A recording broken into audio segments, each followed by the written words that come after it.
Have you ever wondered what happens when basic human decency gets picked up by a species that's never seen it before? Not romance, not seduction, just sharing food with someone who looks hungry. That's the whole premise behind the title. And trust me, by the end of this part, you'll understand why one granola bar nearly started an interstellar incident. Let's get into it. The cell smelled like ozone and old blood, and Callum Reyes had stopped noticing either one somewhere around day 4. He didn't know how long he'd actually been down here.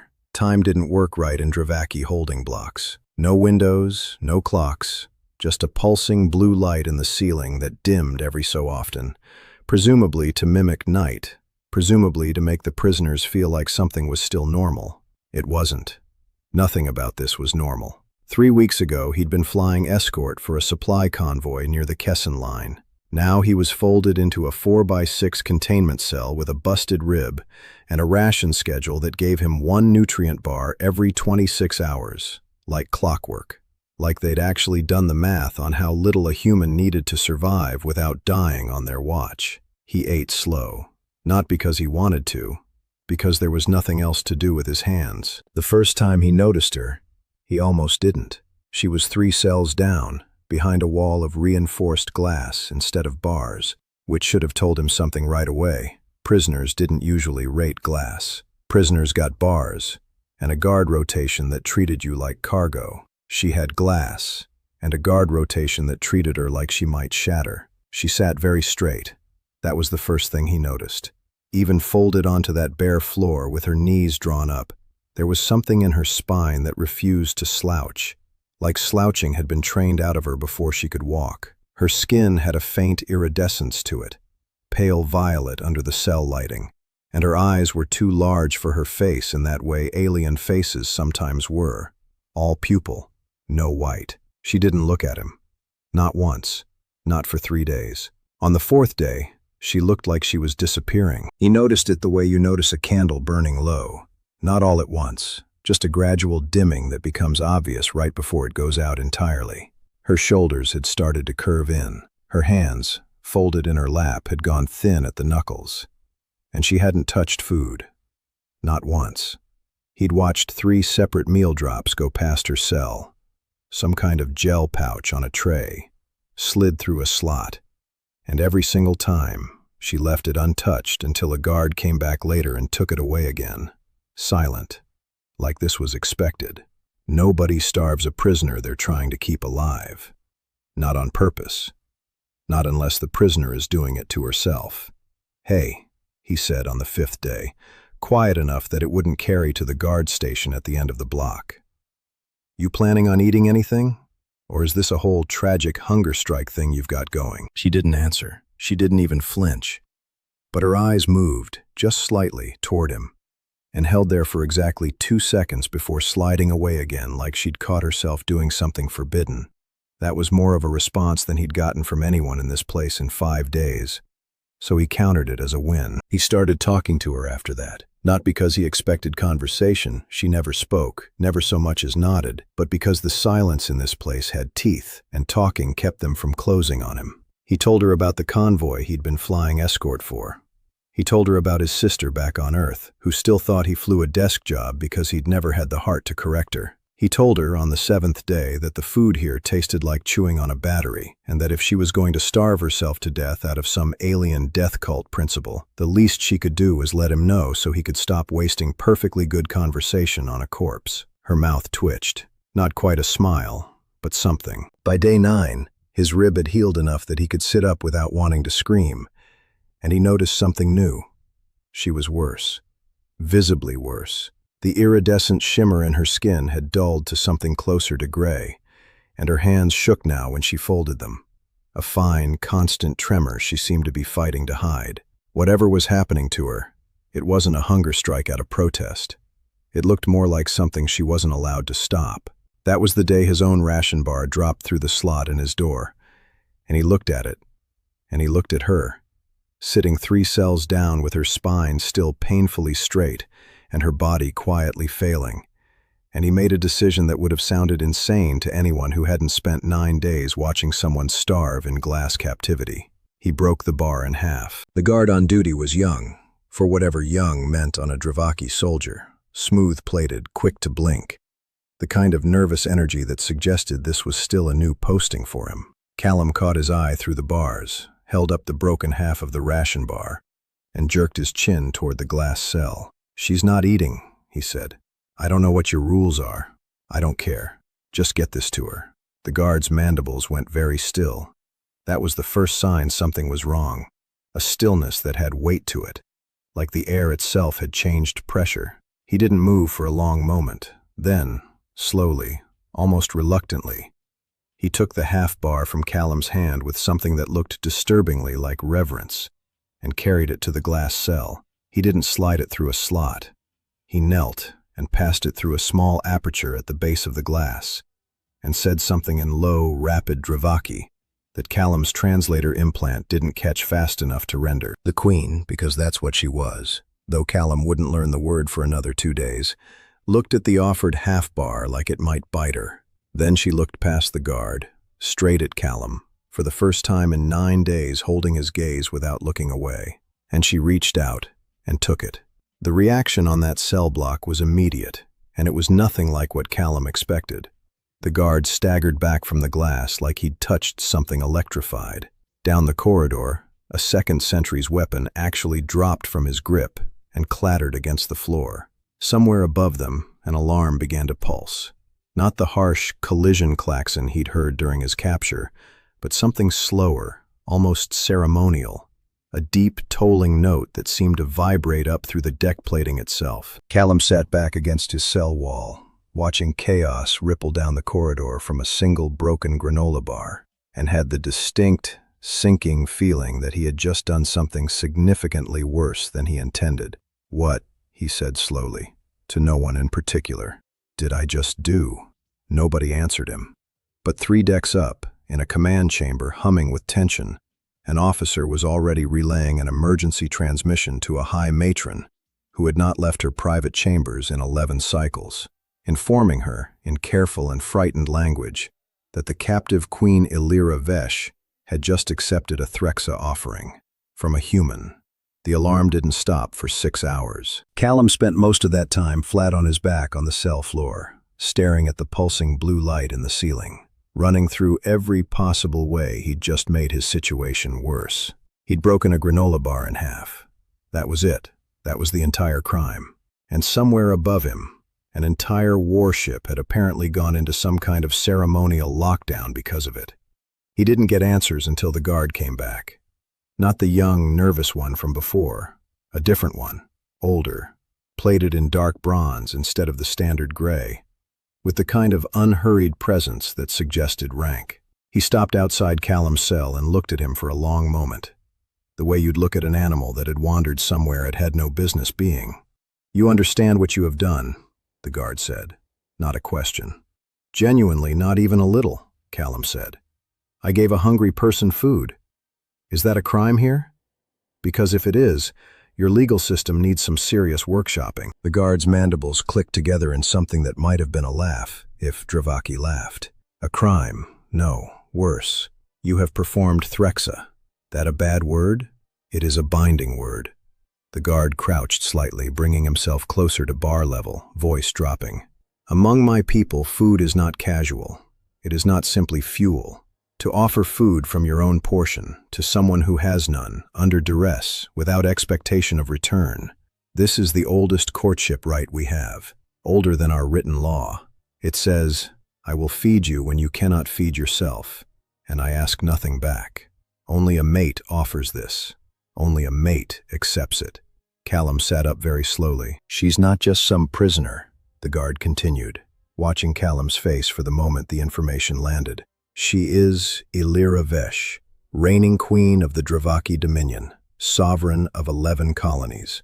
And she has just accepted, in front of 2 witnesses and a monitored feed, a courtship offering from an enemy combatant with no rank, no house, and no standing in Dravaki law whatsoever." The words hit Callum like cold water. He'd been talking to a queen for 9 days. He'd told a literal empress that the food here tasted like chewing on a battery. Why was she even in a cell? He asked. Why is a queen being kept in some glass box next to prisoner block, starving herself? Something shifted behind the guard's two large eyes. Not quite sympathy, but something adjacent to it. That is a longer story than I am permitted to tell you. What matters now is this. The High Matron's Council is convening. They will decide whether your act was an accident of ignorance or a deliberate provocation. If they decide the former, you will likely be executed quietly, and this will be forgotten. If they decide the latter, let me guess, less quiet. Considerably less. The guard left him with that, and Callum spent the next several hours doing math he didn't want to do. He'd survived a crash. He'd survived 9 days of alien captivity on battery-flavored nutrient bars. He was reasonably sure he was about to die over a shared snack, and there was something almost darkly funny about it, if he let himself think about it sideways enough. But mostly what he thought about was her, Illyra. A queen who'd rather starve in silence than break whatever protocol had put her in that glass cell in the first place, until the moment she hadn't. Until she'd looked past a guard's shaking hands and met Callum's eyes, and made a choice that, by every account, could get them both killed. That wasn't the choice of someone following rules. That was the choice of someone who'd stopped caring what the rules cost her. He didn't get to see her again for 2 full days. When the guards finally moved him, it wasn't back to his cell. It was down a series of corridors he hadn't seen before, wider, cleaner, lined with old carved paneling that looked more like a palace than a warship. They brought him to a chamber with actual light in it, real light, not the sick blue pulse of the holding block. And standing in the center of that chamber, dressed now in layered ceremonial white instead of prisoner gray, was Illyra Vesh. She looked stronger. Not fully recovered, there was still a tremor in her hands she was clearly working to hide, still a hollowness under her eyes, but stronger, alive in a way she hadn't been in that cell. "You look surprised to see me upright," she said. Her voice was low, measured, carrying the particular precision of someone who'd spent a lifetime being listened to by people who wanted to use her words against her. "You look surprised I'm not dead yet," Callum said. "Feels like we're even." The corner of her mouth did that same almost smile from the glass cell. "The council has not decided your fate. They are still arguing over precedent. No enemy combatant has ever performed Threxa on a reigning monarch before. There is no law that anticipated a human doing it entirely by accident. For the record," Callum said, "I really was just trying to feed someone who looked like she was fading out in front of me. I didn't know I was proposing." "I know." Something in her expression softened, just slightly, just enough that he caught it. "That is precisely the problem. You didn't know, which means you acted with no strategy, no leverage, no attempt to use me. In 11 cycles of captivity, you are the only being on this ship who has looked at me and seen someone starving, instead of someone to be managed." "Why were you starving?" Callum asked. "You're the queen. You could eat whatever you wanted." Illyra was quiet for a moment. When she answered, her voice had dropped lower, like she was choosing each word carefully, aware of who might be listening. "Because my council believes I have grown too soft toward the war, too reluctant to authorize further losses against your people. They could not remove me. The succession laws don't allow it without cause. So instead, they confined me under the old purity protocols. A queen may not eat in the presence of anyone beneath her caste. They made certain I was never left alone with anyone but caste-bound guards, who are forbidden to share portions with royalty. It was never meant to kill me outright, just to weaken me, slowly, until I was too fragile to resist their next vote." Callum felt something cold settle in his chest that had nothing to do with the ship's recycled air. "So they were starving you on purpose, using your own laws against you?" "Yes, and I just broke that." "Spectacularly," she said. And this time the almost smile became something real, something tired and sharp-edged and entirely unguarded. "You have handed my council an impossible choice. Execute you, and they confirm to the entire Dominion that a queen's courtship rite can be violated by force, which terrifies every noble house that has ever used marriage law as protection. Or acknowledge the rite as legitimate, and admit that their reigning queen has bound herself to a human prisoner in full view of witnesses. Neither of those sound like they end well for me." "No," Illyra agreed quietly. "They do not, which is why, before the council reaches their decision, I intend to reach mine first." Behind her, the chamber doors slid open, and the bronze-plated guard from before stepped through, flanked by 2 others.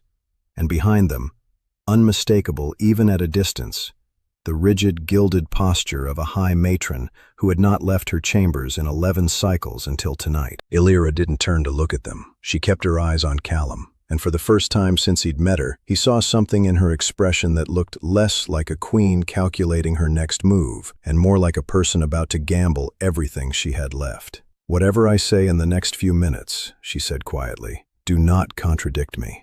The high matron entered like weather. That was the only way Callum could describe it. Not a person walking into a room, but a pressure system, something that changed the air before she even spoke. She was old in the way that read across species, silver plating dulled with age, movements slow and deliberate, eyes that had clearly spent decades deciding who got to live and who didn't. She looked at Illyra first, then at Callum, then back at Illyra, and something like disgust flickered across her face. "You would stand there," the high matron said, "beside the creature that violated you, and call this dignity." "He violated nothing," Illyra said. Her voice hadn't changed at all from the one she'd used with Callum moments before. Same measured calm, same precision, but there was steel under it now, something Callum hadn't heard yet. "He offered food to a starving prisoner. That the prisoner was me is not his crime. It is yours." The high matron's mandibles clicked, sharp and fast, a sound Callum was starting to recognize as the Dravaki equivalent of a held breath. "Watch your tone, Illyra. You forget your position." "I forget nothing. I remember exactly what my position is, and exactly how 11 cycles of starvation were meant to erode it." Illyra took 1 step forward, and even weakened, even trembling faintly at the hands, she somehow filled the room more completely than the matron did. "You invoked purity protocol to weaken me quietly, so the council could remove my objections to this war without ever having to answer for removing a lawful queen. That is not tradition. That is a slow assassination dressed in old scripture." The bronze guard behind the matron shifted his weight. Callum noticed it. A small thing, almost nothing, but it told him something. The guard wasn't comfortable with what he'd been part of either. "The council will not see it that way," the matron said. "They will see a queen who bound herself to an enemy combatant, a stain on the throne that cannot be scrubbed clean." "Then let them see it," Illyra said. "Let them see a queen who was starved by her own council for refusing to keep sending soldiers to die in a war none of us can win, and who was saved, not schemed for, not manipulated, saved by someone with nothing to gain from it. Let them explain to 11 colonies why that story frightens them more than the truth does." Silence. The kind that has actual mass to it. Callum realized, watching this unfold, that Illyra wasn't gambling on the Threxa rite protecting her. She was gambling on the story itself, on the fact that a slow, quiet cruelty dressed up in law looks a great deal worse once somebody says it out loud in front of witnesses. She wasn't hiding behind courtship tradition. She was using it as a spotlight, aimed directly at the people who'd tried to use starvation as a political tool. "You would risk civil fracture," the matron said slowly, "over 1 human." "I would risk it over the truth," Illyra said. "The human is simply what forced it into the light." The matron's gaze slid to Callum, cold and assessing. The same look he imagined she'd give a weapon she was deciding whether or not to keep. "And you? Do you understand what you would be agreeing to if this right stands? You would be bound to her, under our law, until she chooses to release you, or you release yourself. No ship will fire on you while that bond holds. No council vote can touch you, but no human world will recognize it either.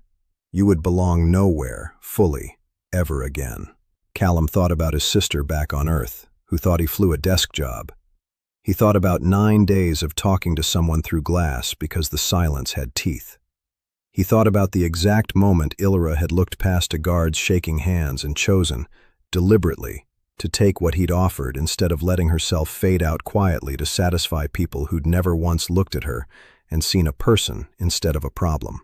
"I didn't offer that bar because I understood the law," Callum said. "I offered it because she was starving and nobody else in this whole ship seemed to care. If standing next to her now means standing against people who think starving someone quietly is an acceptable form of politics, then yeah, I understand exactly what I'm agreeing to." Something crossed Illyra's face when he said that. Brief, unguarded, gone almost before it arrived. But Callum caught it anyway. It looked like relief. It looked like something warmer than relief. The High Matron studied them both for a long moment, calculating, the way Callum imagined she'd calculated 1,000 decisions before this one, weighing bloodlines and precedent and the particular danger of a story that made her look like exactly what she was.